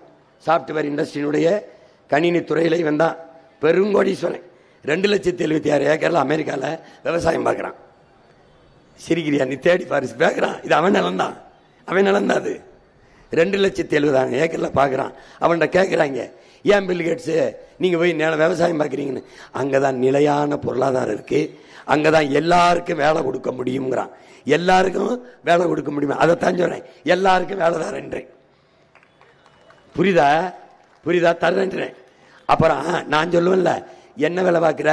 சாப்ட்வேர். சாப்ட்வேர்ல வேலை பார்த்தாலும் சாப்பிட்டு போய் தான் வேலை செய்யணும். நான் சொன்னது பில்கேட்ஸுக்கு தெரியுது. சாப்ட்வேர்லேயே வேலை செஞ்சாலும் சாப்பிட்டு போய் தான் வேலை செய்யணும். அதனால நம்ம விவசாயம் செய்யணும். விண்வெளிக்கு விண்கலத்தை ஏவுவார் விஞ்ஞானி. விஞ்ஞானிக்கு சாப்பாடு எங்க அப்பன் விவசாயி தான் அனுப்பணும். சந்திர மண்டலத்துக்கு சந்திராயனை அனுப்புவார் யாரு? சயின்டிஸ்ட். சயின்டிஸ்டுக்கு சாப்பாடு எங்க அப்பன் சம்சாரி தான் அனுப்பணும். புரிஞ்சிருச்சா? Do you understand? இதுக்கு மேல பாடம் நடத்த முடியாது தம்பி, பார்த்துக்க. இப்ப நாட்டின் பொருளாதார வளர்ச்சியை எப்படி கொண்டு வர? எல்லாருக்கும் அங்கதான் வேலை இருக்கின்றாரு. அதை நான் என்ன சொல்றேன்? படித்தவன் படிக்காதவன் அனைவருக்கும் அரசு வேலை கொடுத்துறேன்ற. இனி படிக்காதவனே இல்லை என்ற நிலையை உருவாக்கிடுவேன். அது வேற. ஏன்னா கட்டாய கல்வி, காசுலா கல்வி, கட்டணமில்லா கல்வி கொண்டு வந்துடுறேன். அப்ப படிக்காதவனுக்கு என்ன வேலை கொடுப்ப? இங்க வரு, நீ கரும்பை வெட்டுறதுக்கு கல்வியாளன் தேவையில்லை, கரும்பு ஆலையில காய்ச்சறதுக்கு படிச்சவன் தேவையில்லை, எத்தனை டன் வெள்ளம் காய்ச்சிருக்கேன் என்றதுக்கு படிச்சவன் தேவை. எத்தனை டன்னை உள்ளூர் உணவு தேவைக்கு, வெளிமாநில தேவைக்கு, வெளிநாட்டுக்கு ஏற்றுமதி செய்கிறேன் என்பவனுக்கு கணினி படித்தவன், சாப்ட்வேர் படித்தவன், MBA MSc படித்தவன் எல்லாரும் தேவைப்படுறான். அப்போ ஒரே இடத்தில் படித்தவன் படிக்காதவன் அனைவருக்கும் அரசு வேலை கொடுக்கிறேன். இப்ப வயிறை சரி பண்ணிட்டேன். ஏன்னா நானே விவசாயம் பண்ணிட்டேன், பசி உனக்கு இருக்காது. நானே என்ன பண்றோம், நம்மளே முல்லை, குறிஞ்சி, மருதம், நெய்தல் அங்காடின்னு அரசே சந்தையை திறந்துருது. தூய தூய பொருள், நல்ல பொருள்களை, தரமான பொருள்களை சரியான அளவில் தன் நாட்டு குடிகளுக்கு கொடுக்குது. ஏன் கொடுக்குது? இவர்கள் இந்த நாட்டின் செல்வங்கள், என் தேசத்தின் மக்கள், என் சொந்தங்கள் என்று நாடு நேசிக்குது. அதனால தமிழ் தேசிய அரசு நேசிக்குது. அதனால என்ன செய்யுது? அரசே கொடுத்துருது. சேலத்தில் தக்காளி 10 ரூபாய்னா ஈரோட்லையும் 10 ரூபா தான், ராமநாதத்திலையும் 10 ரூபா தான், சிவகங்கையிலையும் 10 ரூபா தான். ஏன்னா அந்த விலையை தீர்மானிக்கிறாரு வேளாண் பெருங்குடி மக்கள். அங்க வேளாண் துறைக்கு கீழே ஒரு குழு இருக்கும். இப்போ சேலத்தில் 4 பேர், ஈரோட்டில் 4 பேர், கள்ளக்குறிச்சி 4 பேர், இப்படி வேளாண் துறையில் வல்லுநர்களை கூப்பிட்டு வேளாண் துறைக்கு கீழே ஒரு குழு இருக்கும், அமைச்சகத்துக்கு கீழே. அதை ஆய்வு செய்து சொல்லும், இந்த முறை தக்காளி 15 ரூபாய்க்கு விற்கலாம், இந்த முறை கரும்பு தட்டை 20 ரூபாய்க்கு விற்கலாம், இந்த முறை பால் லிட்டர் 10. அதைத்தான் அரசு பரிந்துரைச்ச உடனே அதை செயல்படுத்தும். புரியுதுன்னு நினைக்கிறேன். ஏன் இப்படி செயல்படுத்துது? மக்களின் அரசு, மக்களுக்கான அரசு. மக்கள் என்ன சொல்றானோ அதை தான் செய்யும். இங்க பாரு, அடுத்து வயிறு முடிஞ்சு, பசி இல்லாம ஒழிச்சிட்டேன். நீ நம்பு ஒழிச்சிடலாம். பால் இருந்தா பசி இருக்காது. பால் முழு உணவு. ஒரு 1/2 லிட்டர் பாலை குடிச்சுன்னு வச்சுக்க பசிக்காது. இல்லைன்னா மோரை குடிச்சுன்னு வச்சுக்க பசிக்காது. வெறும் தயிரை சர்க்கரை போட்டு சாப்பிட்டுன்னு வச்சுக்க பசிக்காது. வேணா சோதிச்சு பாரு. பால் முழு உணவு. தாயின் மார்ல நீ பால் தான் குடிச்ச, கழிவு வந்துச்சு. வேற எந்த திறமை, இளநீரோ பழச்சாரோ எது குடிச்சாலும் உனக்கு கழிவு வராது, மோசம் வராது. பால் குடிச்சா வர. ஏன்? முழு உணவு. பசிங்கிற சொல்லை ஒழிச்சிருவேன். உன் மகன், நீ நம்பு. இது இங்க பாரு, எனக்கு அறிவுப்பால் ஊட்டிய என் தாய் தமிழ், என் உயிர்ப்பால் ஊட்டிய என் தாய், என் உயிருக்கு மேலாக நான் நேசிக்கிற என் தலைவன் பிரபாகரன் மீது ஆணையிட்டு சொல்றேன், நான் செய்வேன், நான் செய்வேன், நீ நம்பு. அடுத்து என்ன பண்றேன்? நீர் படுத்துட்டேன், வயிறு காட்டிட்டேன், உயிருக்கு வரேன். நோய் நாடி நோய் முதல் நாடு எதுனிக்க வாய் நாடி வாய்ப்பேச்சேன்னு நம்ம பெருமகன் சொல்றாரு. நம்முடைய எதுன்றது மருந்தில்லா உணவே மருந்து. மருத்துவம் தேவைப்படாத ஒரு நோயற்ற சமூகத்தை உருவாக்குவது உங்க மகனின் கனவு. உங்களுக்கு புரியுதுன்னு நினைக்கிறேன். ஆனால் எப்படி பண்ற? இருக்கிற நோயை குணப்படுத்த என்ன பண்றேன் பாருங்க. ஆகச்சிறந்த மருத்துவத்தை உங்க மகன் கொடுத்துறேன் உங்களுக்கு. கட்டணம் இல்லாம கொடுத்துறேன். தனியார் மருத்துவமனையில் என்ன தரம் இருக்கும் நீ நினைக்கிற, அதை தாண்டேன். எப்படி தரம் உயர்த்துறேன்? சட்டம் போடுவேன். வந்த உடனே முதலமைச்சர், அமைச்சர், பாராளுமன்ற உறுப்பினர், நாடாளுமன்ற சட்டமன்ற உறுப்பினர், மாமன்ற உறுப்பினர், அரசு அதிகாரிகள், IAS, IPS, ஆசிரியர் பெருமக்கள் யாராக இருந்தாலும் அரசு மருத்துவமனையில் படுத்துத்தான் மருத்துவம் செய்யணும். இல்லை என்றால் உங்களுடைய சம்பளம் எவ்வளவு? 1,50,000 துண்டிக்கப்படும். நீங்க தான் படுக்கணும். நீ அரச மதிக்கல, அவமதிக்கிற, அதுக்கு தண்டம் 50,000. 2 லட்சமா 1 லட்சத்தை துண்டிச்சிருவேன். தொடர்ந்து அந்த தவறை செஞ்சுன்னு வச்சுக்க, கல்வி சான்றிதழ் வாங்கி செல்லாதன்னு கையெழுத்து போட்டு டிஸ்குவாலிஃபை பண்ணி விட்டுருவேன். நீ சேட்டையெல்லாம் பண்ண முடியாது தம்பி. ஏன்னா நான் பெரிய சேட்டைக்காரன். நீ எனக்கு ஆட்டம் காட்ட முடியாது. நிறைய அக்கிரமங்களையும் அநியாயங்களையும் பார்த்து பல நூறு ஆண்டுகளா என் இனம் தாங்கி வந்த வலியை நெஞ்சில சுமந்தி அந்த மொழியை உனக்கிட்ட கடத்துறேன். கவனிச்சுக்க. மருத்துவர்கள் தேவையற்ற சமூகம் தான் ஆரோக்கியமான சமூகம். அந்த சமூகத்தை உருவாக்கணும்னு நினைக்கிறேன். நோயற்ற சமூகமாக மாறு. இது என்னது? இது தனியார் மருத்துவமனை. இதன் தரத்தை பாரு, படுக்கையை பாரு. நம்ம அரசு மருத்துவமனை பாரு, படுக்க இடம் இல்லாம எப்படி கிடக்கிறான்னு பாரு. தலைவர்கள் அரசு மருத்துவமனையை பயன்படுத்துறது இல்லை, தனியார் மருத்துவமனைக்கு போயிடுறாங்க. ஏன் அரசு மருத்துவமனை தரமா இல்லை? எப்படி? ஒரு மாசத்துல சாகிறவன் ஒரு வாரத்தில் செத்துருவான். அதனால அரசு மருத்துவமனைக்கு போறதில்லை, தனியார் மருத்துவமனைக்கு போறாங்க. அரசே தோல்வியை ஒத்துக்கிறது. என்னை விட தனியார் நல்லா மருத்துவம் கொண்டு. இப்ப தனியார் தோத்துருவான். உன் மயம் வந்தா என்னை விட அரசு தரமா கொடுக்குது பாரு எப்படின்னு. இங்க நீங்க கவனிக்கணும். 2022 18,600 கோடி மருத்துவத்துக்கு ஒதுக்கி இருக்கு. 2023 19,000 கோடி ஒதுக்கி இருக்கு. 2024 20,000 கோடி ஒதுக்கி இருக்கு. 2025 இப்போ தேர்தலுக்கு முன்னாடி 20,500 கோடி ஒதுக்கி இருக்கு. இந்த கோடி உயருது. மருத்துவ தரம் உயர்ந்திருக்கான்னு என் முன்னாடி இருக்கிற என் தம்பிதங்கள், என் பெற்றோர்கள், இதெல்லாம் அந்த கோடி எங்க போயிருது? ஒதுக்கி இருக்கு. எங்கிட்டு? அவங்க ஒதுக்கி இருக்கு, அவங்களுக்கு ஒதுக்கி இருக்கு. பாத்துக்க.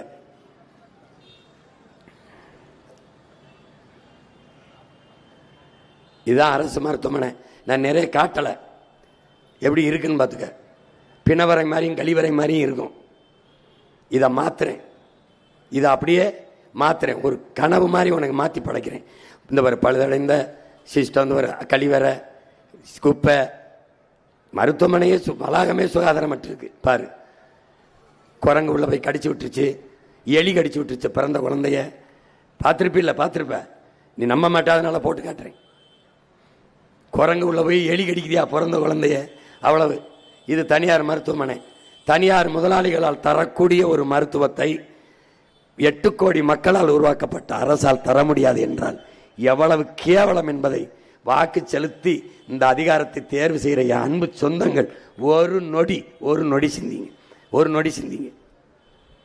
இப்ப நான் உங்க பிள்ளை அனைவருக்கும் சரியான சமமான தரமான மருத்துவத்தை கட்டணம் இல்லாம கொடுத்துறேன், உலக தரத்துக்கு கொடுத்துறேன்.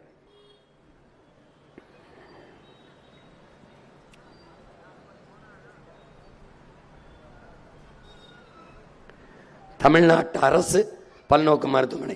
நீ முத்திரை பாரு. இதுவரைக்கும் இருந்த தமிழ்நாட்டு முத்திரையவே உன் மகன் மாத்திடுறேன். யாரவன் உட்கார்ந்துருக்கவன்? யாரு? வள்ளுவன். தமிழ் பேரினத்தின் பெருமை மிகு அடையாளம் வள்ளுவன். உலகத்தின் உலகம் முழுக்க கொண்டாடக்கூடிய ஒரு பொறுமதையை தந்த பெருமகன் வள்ளுவ பெருமகனார். என்ன சொல்றான்? காவிரி தென்பண்ணை வாளாறு தமிழ் கண்டதொரு வையை பொருணை நதி என மேவிய பல ஆறு ஓடி மேனி செழித்த தமிழ் திருமேனி செழித்த தமிழ்நாடு, கல்வி சிறந்த தமிழ்நாடு, புகழ் கம்பன் பிறந்த தமிழ்நாடு, வள்ளுவன் தன்னை உலகினுக்கே தந்து வான்புகழ் கொண்ட தமிழ்நாடு. அந்த வள்ளுவனை தூக்கி தமிழ்நாட்டு அரசு முத்திரையில் வச்சேன். பனை என்னுடைய தேசிய மரம், அதை நினைன்னு வச்சேன். காலை என் உழவனினுடைய உடன் பிறந்த நண்பன் உறவு, அவனை தூக்கி வச்சேன். என் செல்வம். 2 பக்கமும் கதிர் வச்சேன். கதிர் கீழே புளிய வச்சேன். ஏன்னா உங்களுக்கு தெரியும் எதுக்குன்னு. இப்ப அவன் தாய்க்கு முடியல, அது வீட்டின் தாய் இல்ல, நாட்டின் தாய், தந்தை, தேசத்தின் தந்தை. அரசே 1 ரூபாயிலிருந்து 1 கோடி மருத்துவமனைக்கு தரமா கொடுத்துருது. நீ அதை பத்தி கவலைப்பட வேண்டியதில்லை. நீ அழைச்சு சொன்னா போதும், நாங்களே உயிர் காக்கும் ஊர்தியில கூட்டிட்டு பண்ணுவோம். பிரசவமா உன்னை எங்க மருத்துவர்கள் வீட்டிலேயே பார்த்து, ஏன்னா லண்டன்ல தான் இருக்கு. லண்டன்ல.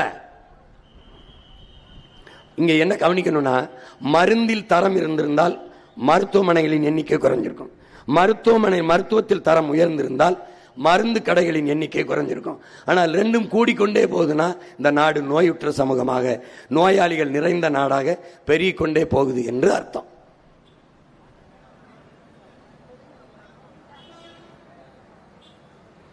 சிங்கப்பூர் அரசு மருத்துவமனையை பாரு.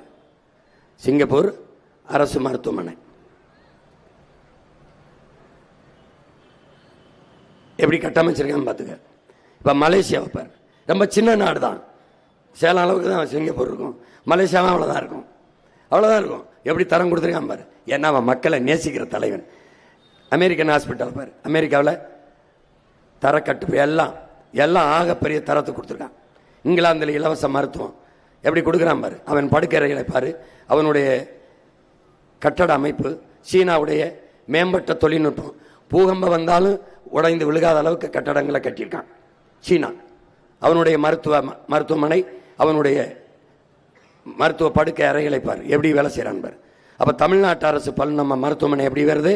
அதை தாண்டிய தரத்துக்கு நம்ம உயர்த்துவோம். நீ என்ன செய்யணும்? ஒரு ஓட்டை போட்டு நாட்டை மகன்கிட்ட கொடுக்கணும். அப்ப அரசு ஊழியர்கள் அரசிடம் மருத்துவம் பெறுவது, அமைச்சர்கள் அரசிடம் மருத்துவம் என்பது அவசியம்னு சட்டம் போட்டுருவேன். தானா தரம் உயர்ந்துடும்.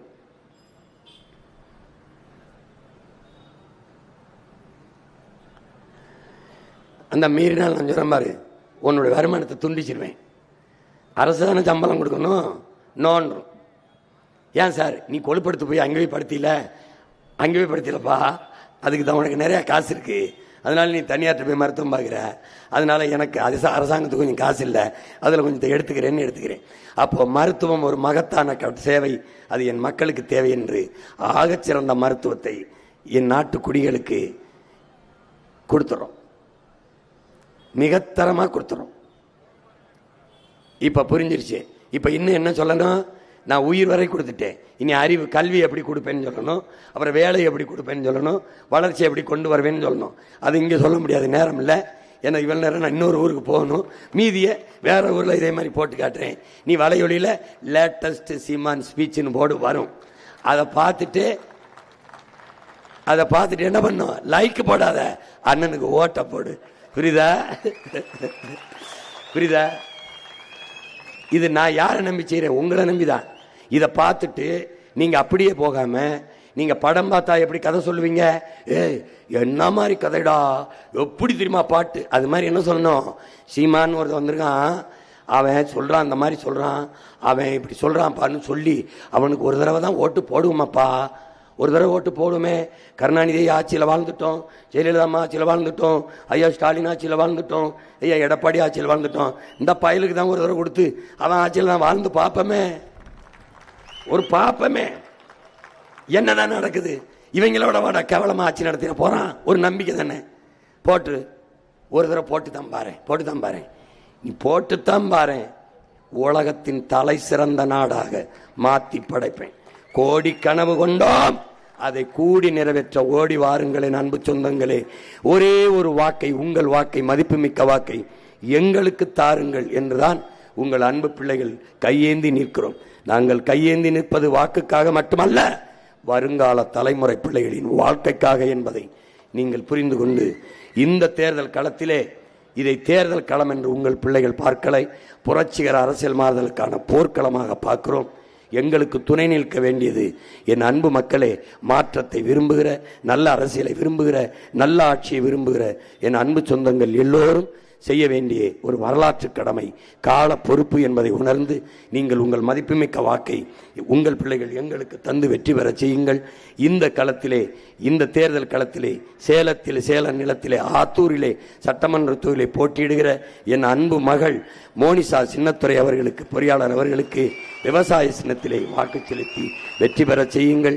என் மகளின் வெற்றி என்பது இந்த மண்ணின் வெற்றி, அவளுடைய வெற்றி என்பது நம் இனத்தின் வெற்றி, ஒடுக்கப்பட்ட வீழ்த்தப்பட்ட தமிழ் சமூகத்தின் வெற்றி, பன்னெடுங்காலமாக அரசியல் அதிகாரம் மறுக்கப்பட்ட தமிழ் தேசியனத்து மக்களினுடைய வெற்றி. மற்ற கட்சிகள் வெல்வது என்பது சாதாரண நிகழ்வு, உங்கள் பிள்ளைகள் நாங்கள் வெல்வது சரித்திரத்தில் மாபெரும் புரட்சி என்பதை புரிந்து கொண்டு என் அன்பு மக்கள், என் அன்பு மகள் மோனிசா சின்னத்துரை அவர்களுக்கு விவசாய சின்னத்திலே வாக்கு செலுத்தி வெற்றி பெற செய்யுங்கள். அடுத்ததாக ஏற்காடு சட்டமன்ற தொகுதியிலே போட்டியிடுகிற இளங்கலை வணிகவியல் படித்த என் அன்பு தம்பி பழனிசாமி அவர்களுக்கு விவசாய சின்னத்திலே வாக்கு செலுத்தி வெற்றி பெற செய்யுங்கள். அடுத்ததாக ஓமலூர் சட்டமன்ற தொகுதியிலே போட்டியிடுகிற முதுநிலை கணக்கியல் படித்த என் அன்பு தம்பி சிவசக்தி அவர்களுக்கு நீங்கள் விவசாய சின்னத்திலே வாக்கு செலுத்தி வெற்றி பெற செய்யுங்கள். வாங்க. அடுத்ததாக என் அன்பு மகள் சேலம் மாவட்டம் மேட்டூர் தொகுதியிலே சட்டமன்ற தொகுதியிலே போட்டியிடுகிற வழக்கறிஞர் வித்யாராணி வீரப்பன் அவர்களுக்கு என் அன்பு மகளுக்கு வாக்கு செலுத்தி நீங்கள் வெற்றி பெற செய்யுங்கள். நீங்கள் அவளுடைய வெற்றியில்தான் நம்முடைய வீர திருமகன் வனக்காவலன் ஐயா வீரப்பனுக்கு செலுத்துகிற நன்றி கடன், அவனுக்கு செலுத்துகிற உண்மையான வீர வணக்கமாக இருக்கும். என் மகளின் வெற்றி செய்திதான் அவன் ஆன்மாவை நிறைவடைய வைக்கும்.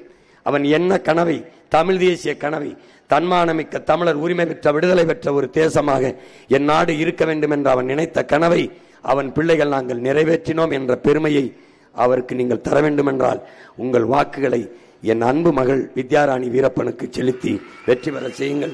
அடுத்ததாக சேலம் எடப்பாடி தொகுதியிலே என் அன்பு தங்கை முதுகலை ஆடை வடிவமைப்பாளர் பிரியதர்ஷினி அவர்களுக்கு நீங்கள் விவசாய சின்னத்திலே வாக்கு செலுத்தி வெற்றி பெற செய்யுங்கள். அதுக்கப்புறம் சேலம் மாவட்டம் சங்ககிரி தொகுதியிலே பொறியாளர் நித்யா அருண், என் அன்பு தங்கை நித்யா அருண் அவர்களுக்கு விவசாய சின்னத்திலே வாக்கு செலுத்தி வெற்றி பெற செய்யுங்கள். அதன் பிறகு சேலம் மேற்கு சட்டமன்ற தொகுதியிலே என் அன்பு தம்பி முனைவர் இரா சுரேஷ்குமார் அவர்களுக்கு விவசாய சின்னத்திலே வாக்கு செலுத்தி வெற்றி பெற செய்யுங்கள். அடுத்ததாக சேலம் வடக்கிலே குணசீலா ஆய்வியல் நிறைஞர் குணசீலா அவர்களுக்கு விவசாய சின்னத்திலே வாக்கு செலுத்தி வெற்றி பெற செய்யுங்கள். அடுத்ததாக சேலம் மாவட்டம் தெற்கு தொகுதியிலே முதுகலை இதழியல் படித்த என் அன்பிற்கினியின் தம்பியின் மனைவி அவர் சோபியா வீரசமர் அவர்களுக்கு நீங்கள் விவசாய சின்னத்திலே வாக்கு செலுத்தி வெற்றி பெற செய்யுங்கள். அடுத்ததாக சேலம் மாவட்டம் வீரபாண்டி சட்டமன்ற தொகுதியிலே என் அன்பிற்கினிய தம்பி ராஜேஷ் அவர்களுக்கு விவசாய சின்னத்திலே வாக்கு செலுத்தி வெற்றி பெற செய்யுங்கள். என் அன்பு சொந்தங்களே, என் அருமை உடன் பிறந்தார்களே, பேரன்புமிக்க என் பெற்றோர்களே, உங்கள் பிள்ளைகளின் எங்கள் வெற்றி உங்கள் வெற்றி, எங்கள் அதிகாரம் உங்களுக்கானது, அதிகாரம் மிக வலிமையானது என்கிறார் புரட்சியாளர் அண்ணல் அம்பேத்கர். நாங்கள் அந்த அதிகாரம் எம் மக்களுக்கானது என்கிறோம். அதிகாரம் மிக வலிமையானது என்கிறார் அண்ணல் அம்பேத்கர். நாங்கள் அந்த அதிகாரத்தை அடைந்து விட்டால் அனைத்தும் எளிமையானது என்கிறோம். மாற்றம் என்பது மானுட தத்துவம், மாறாது என்ற சொல்லை தவிர மற்ற அனைத்தும் மாறிவிடும்.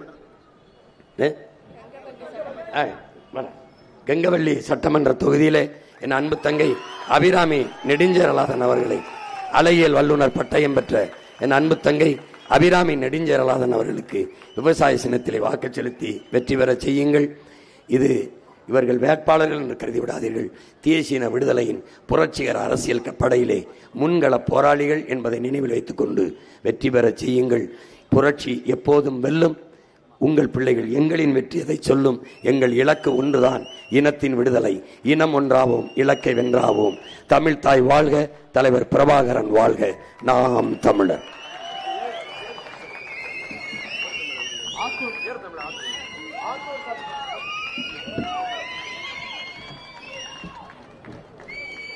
ஆத்தூர் சட்டமன்ற தொகுதி வீரத்தமிழர் முன்னணி சார்பாக அண்ணனுக்கு வேல் பரிசளிக்கப்படுகிறது.